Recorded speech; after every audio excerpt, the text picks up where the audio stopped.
Death is the only thing certain for all of us, yet we don't know what happens after. Is death final? And if not, does consciousness persist after death?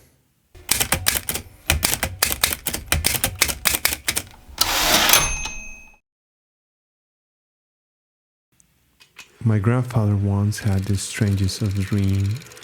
He found himself walking along the cobblestone streets of a town at twilight. The inhabitants emerged from every door, corner, and alley in total silence, carrying oil lanterns ahead of them to guide their steps. The gloomy streets quickly populated with feeble lights. Hundreds, thousands. The crowd gathered at the town square, where they joined at the line that, as my grandfather could see, extended beyond the horizon like a river of stars. Bewildered, without knowing what to do, my grandfather joined the line and marched along the pilgrims to an uncertain destination. After a long walk, a woman wearing a white robe approached my grandfather and stopped his advance. "Where is your lantern?" the woman asked with a soothing voice. My grandfather stepped outside of the line. "I don't have one," he said, shocked at the realization that from the thousands forming the line, he was the only one missing his lantern. "That's because it's not your time yet," the bright-eyed woman said with a comforting smile. "This is a pilgrimage of the dead. You are not ready yet." My grandfather turned around in disbelief, refusing to accept that everyone around him was already dead. "You need to go back from where you came from, and in 7 days we will meet again." The woman forewarned, and my grandfather headed back, leaving behind the pilgrims and their lights. My grandfather walked without stopping until the night was so dark that he could not see himself anymore. My grandfather woke up before the roosters crowing, lying by the side of his wife, alive but feeling cold. Later that day, dining at the table, my grandfather recounted the dream to his family. My grandmother, his sons, and her daughter, my mother, listened attentively to his story. "I've been informed that I will die in a week," my grandfather informed, but no one took him seriously since he was not suffering from any ailment, and his family attributed his sudden revelation as a product of his dreams, far from reality. But my grandfather took his dream so seriously that the following day he started his preparations. He redacted his will and instructed his older sons about how to deal with the things when he had gone. My grandmother grew worried about his behavior, but it was until my grandfather disappeared she panicked. She thought the worst, since he had never left home without letting her know. But back then, without access to technology, there was little to be done but wait. After 3 days of absence, my grandfather finally returned home. His family welcomed him happily, but when confronted about his whereabouts, my grandfather's sole explanation was that he had gone on a pilgrimage, preparing himself for his demise. Days later, when the fateful day arrived, my grandfather rose earlier than usual for a weekend, and he asked his wife to prepare lunch earlier, since he wanted to go to sleep. After having his meal, my grandfather went to a bathroom to shave himself. My mother, who at that time was a teenager, found her father motionless with blade in hand, mid-shaving, beholding something through the window. She approached to understand what he was looking at so keenly. "Isn't it beautiful?" my grandfather asked her daughter, his eyes fixed on the tree's foliage. "What?" my mother asked, puzzled. "The birds, the singing," he said, but my mother could not hear a single bird. After that, my mother left her father alone, and when she returned, she found him unconscious on the floor, and he was already dead. Amid their sorrow, his family had to admit that what my grandfather had said turned out to be true, and they had to embrace the possibility that maybe my grandfather had indeed visited the hereafter in what they thought was just a dream, and what he had witnessed in that place, whether it or not, it weighs for all of us. As I grew up, hearing my mother recounting the happenings of my grandfather's passing, I could not prevent feeling allured by the enigma of death, to the point that now, as a writer, I have explored the theme and experiences of my grandfather in the hereafter in my fantasy novel series Vandella. But what is more interesting to me is that every time I'm on the stage presenting my books and speaking about the experiences of my grandfather, there is always one or two people that approach me afterwards to confirm my grandfather's experience and share with me their own near-death experiences. And listening to their experiences, I can't but wonder if there is truly something beyond our biological deaths, and if these near-death experiences could be the window to unravel the mystery of what happens when we die. And for that, we shall first answer the question, are near-death experiences real?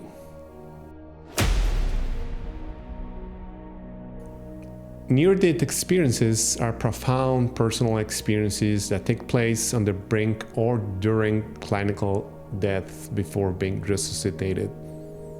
Most of you should be familiar with the descriptions of the tunnel of light or the review of one's life, meeting relatives or being of light, and the out-of-body experiences, where the experiencer explores our physical world boundlessly.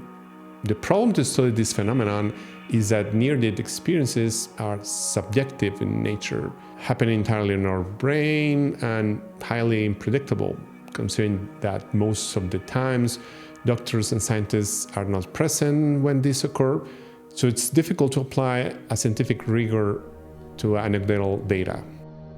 In his book, After, American psychiatrist and near-death experiences researcher Bruce Greyson encapsulates decades of research of the phenomenon and sheds light on some of the most common assumptions and misconceptions surrounding these experiences.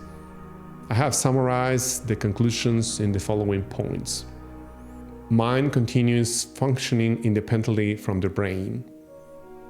In other words, near-death experiences are not produced by the brain like dreams, considering that the brain activity decreases after within 6 to 7 seconds of the heart stopping, and after 10 and 20 seconds, the electroencephalogram goes flat, indicating no activity in the cerebral cortex responsible for thoughts, perceptions, memory, and language. Near-death experiences are not dreams. It has been demonstrated that near-death experiences occur in people under general anesthesia, which suppresses REM brain activity or rapid eye movement, where vivid dreams occur. Furthermore, measurements of REM brain activity in people who have near-death experiences show that it's actually lower than in other people. Near-death experiences are not produced by a lack of oxygen in the brain. It was theorized that an oxygen-deprived brain could produce the hallucinations associated to these experiences. However, contrary to the expectation, near-death experiences are associated either with increased oxygen levels or with levels the same as those of not experiencers. Near-death experiences are not triggered by the physical stimulation of a certain part of the brain. Many scientists have quoted pioneering work of the neurosurgeon Wilder Penfield as evidence that abnormal electrical activity in the temporal lobe can cause out-of-body experiences associated to the near-death experiences. However, neuroscientist Mario Berwart found that there was no one part of the brain that was associated with the memories of the near-death experiences. Rather, several parts of the brain became active when were remembered. Near-death experiences are not produced by a mental disease. Evidence suggests that near-death experiences are not associated with mental illness. People with mental illness have near-death experiences no more or less often than do people in the general population. In the case of people experiencing near-death experiences, these are remembered vividly for decades after the event and are often remembered as realer than real. Contrary to people with mental illness, usually realize that their visions were unreal. Memories of an episode of mental illness fade over time. Additionally, patients who have given medications in fact report fewer near-death experiences than do patients who don't have any medication. Psychedelic drugs don't produce near-death experiences. Near-death experiences are similar to some unusual experiences associated with psychedelic drug use, most often those associated with the anesthetic ketamine and with DMT, a chemical that is found in nature and can produce euphoria and visions. However, other common effects in ketamine don't appear in near-death experiences. Ketamine is viewed as just another door to NDs and not actually producing them. Contrary to near-death experiences, people under influence of psychedelic drugs like LSD and psilocybin have shown that the elaborate mystical experiences associated with the drugs are accompanied by decrease of brain activity.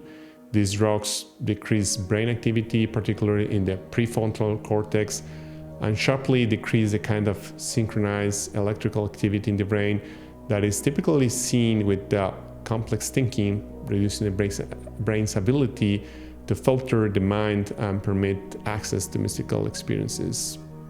After discussing these conclusions about the biology of dying and what happens in the brain during those moments, we can agree that, according to science, near-death experiences seems not to be caused by brain activity, but regardless of it, reinforcing the belief that our mind, our consciousness, can function separate from the brain and not as a byproduct of it, as previously thought. Could this be the confirmation that there is something beyond life? Up until this point, we have discussed the science behind the subjective part of the experience. However, how can we confirm that what is expressed by the experiencers can be regarded as true? For that, I want to focus on the out-of-body experiences. During the near-death experiences, people report abandoning their body and having enhanced senses like vision or hearing, what allows them to witness happenings around them that their body technically shouldn't be incapable of capturing, considering the state of the brain activity. Experiencers report hearing discussions of doctors or seeing details in the operating room, or even situations involving relatives in adjacent rooms, which could be put to the test, right? The study conducted reviewed 93 reports of out-of-body perceptions during near-death experiences and found that 92% were verified by outside sources as completely accurate, while 6% containing some error, only 1% was completely wrong. So we're speaking of an almost 99% of accuracy on the happenings described by the near-death experiencers. And this information capturing and transferring to a clinically dead brain is impossible to justify without acknowledging the existence of a fully conscious incorporeal entity which can operate independent from the brain. Could this be the confirmation of the existence of the soul? Unfortunately, we don't have enough evidence to scientifically prove its existence yet. But if we continue the thought experiment, if the soul exists, Does our consciousness will be preserved after the death of our body? And if so, where souls go?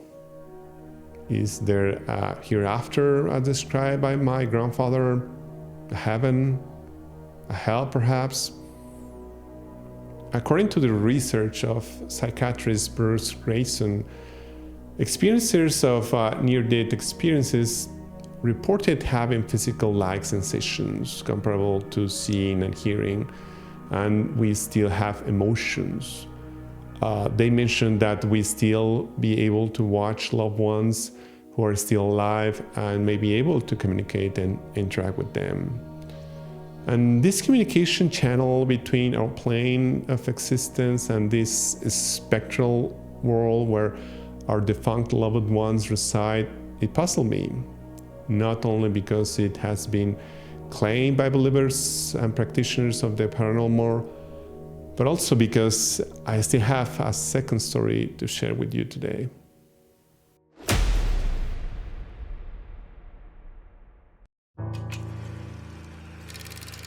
Decades after my grandfather's death, when his children were older and I, the youngest of his grandchildren, was already a teenager, my grandfather appeared in dreams to his second son. And as my uncle recounted it, the purpose of the visit was to announce that my grandfather will come to take them with him. My grandfather provided a list to my uncle detailing the order in which each one of them will die, but without a specific date. When my uncle shared his dream to his siblings, 4 brothers and 1 sister, all took it lightly, despite their previous experience with my grandfather's unusual death. But intrigued, they dared to ask who will be the first to die. My uncle responded that the first will be the youngest son, with his sister, my mother, being the youngest. I remember that my mother scoffed, claiming that my uncle was the one who had the less intention of dying, considering he was the healthiest of all. Yet they dared to ask who will follow, to which my uncle responded that it will be the oldest. We could argue that in a certain way we all receive a death sentence the day we are born, but my uncle must have sensed something in the reaction of his siblings, because he refused to provide the rest of the list. A few years later, the youngest of my uncles suffered an accident with a horse, causing him an instantaneous death, thus setting in motion the reaping of souls announced by my grandfather. This was followed by the passing of my oldest uncle due to a complication of diabetes, just as it was written.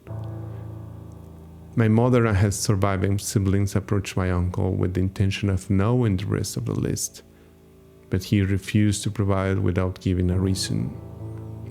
In May 2022, my mother was hospitalized for a case of peritonitis resulting from diverticula.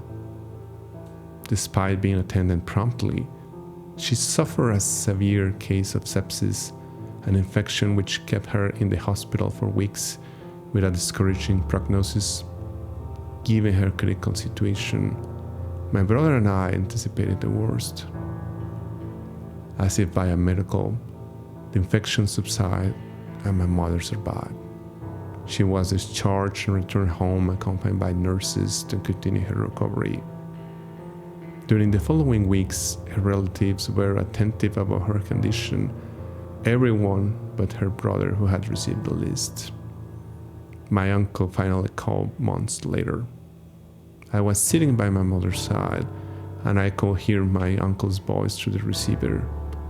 After a brief greeting, my mother reproached him his lack of interest in her health, considering she was on the brink of dying, and the fact that if she had died, he would have not been able to speak with his sister ever again. To which my uncle responded in calm voice, "I knew you would not die, and that I could talk to you again." "How are you so sure?" my mother asked. But my uncle remained silent until my mother changed the topic of the conversation. A few months after that conversation, my uncle passed away, and amid mourning for her brother, my mother understood that my uncle was sure that she would survive her disease regardless of how critical the situation was, simply because it was written on the list that it was him and not my mother who was next to die. I have heard similar stories of communicating with the dead, not only from relatives and close ones, but also from the strangers that approached me after my presentation. That is hard for me to disregard these happenings as mere dreams or wild guessing because of the confirmation of the information shared. So we can explore the idea that consciousness is preserved after death, at least a portion of it in some cases, to enable these iterations. And it raises the questions about the relationship between dreams and death, with the former working as a window to that metaphysical plane. We could argue that during our sleep, the disconnection of the prefrontal cortex controlling the logic aspect of the brain and the thalamus that acts as a gatekeeper blocking the sensory information from reaching the cortex allows more primitive parts of the brain, like the amygdala in charge of regulating emotions and hippocampus of storing memories, to take over. And maybe by not being overshadowed by logic, sixth sense buried within our brain enables this type of non-sensory communication to take place. I know that this information flow coming from the future poses a challenge of causing loop paradox, also called bootstrap paradox, in how information coming from the future can alter the past to a degree in which the original future can no longer exist. But something that is interesting about the study of psychiatrist Bruce Greyson is that most of the experiencers of near-death experiences report to be outside of the flow of time, that everything seemed to be happening at once, or they seem to move forward and backward in time. And this makes me think that maybe if the soul is released from the cage of flesh, is no longer bound by the constraints of gravity and the space-time continuum of the universe. And once dead, we break the locality and delve into the quantum realm in which information exchange between particles seems capable of flowing forward and backwards in time.